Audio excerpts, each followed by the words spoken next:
નમસ્કાર નડિયાદ, નમસ્કાર ગુજરાત. હું ગૌતમસિંહ સુદાન આપની સમક્ષ હાજર.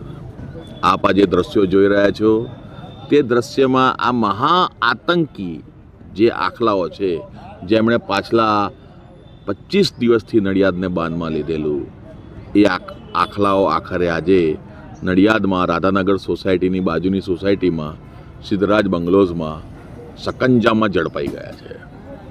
તમે જોઈ શકો છો, આ એ જ આખલા છે જેમણે નીલકંઠ મહાદેવ આગળ ગઈકાલે એક વ્યક્તિને હવામાં ઉછાળેલો. આ એ જ આતંકી આખલો છે જે નીચે બેઠેલો છે. અત્યારે હલવા તૈયાર નહીં, અડી ગયો છે કે હું નહીં અંદર આવું. હવે આ બે આખલાઓને છે ને થરાદ ખરું ને ગુજરાતમાં, ઉત્તર ગુજરાતમાં થરાદ, એ થરાદ આગળ મૂકીને આવો તો પ્રોબ્લેમ સોલ્વ થઈ જાય. હવે ત્યાંથી કંઈ અહીં પાછા આવવાના છે. એટલે આ આખલાઓને ત્યાં આગળ મૂકી આવો, આ જ એમની સજા છે. ત્યાં આગળ એ લોકો શાંત રહેશે. આ આખલાઓ આતંકી બન્યા એનું મુખ્ય કારણ એ છે કે આ ડીજેનો અવાજ, ડીજેનો વોઇસ, એ ડીજેના અવાજને કારણે આ ગઈકાલે વધારે ઉત્તેજિત થઈ ગયા હતા અને જેના કારણે 4-5 જણને આ આતંકી આખલાઓએ ઈજાગ્રસ્ત કર્યા છે.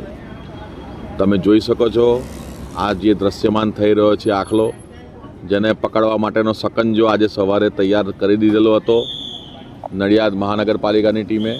અને આજે તમે જુઓ, આ સકંજામાં એક તો અંદર ઊભો છે અને આ બીજો નીચે બેસી રહ્યો છે, જીદ પકડીને બેઠો છે કે હું તો મહાનગરપાલિકાના ડબ્બામાં નહીં જવું રે, નહીં જવું.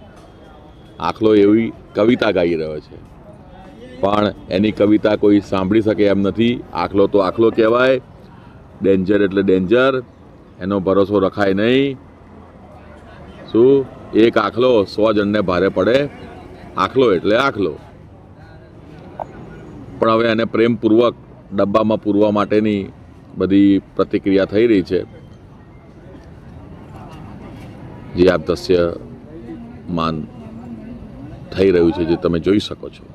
નડિયાદની જનતા માટે આ ખૂબ જ જરૂરી હતું, એટલે આ સમાચાર બનાવ્યા છે.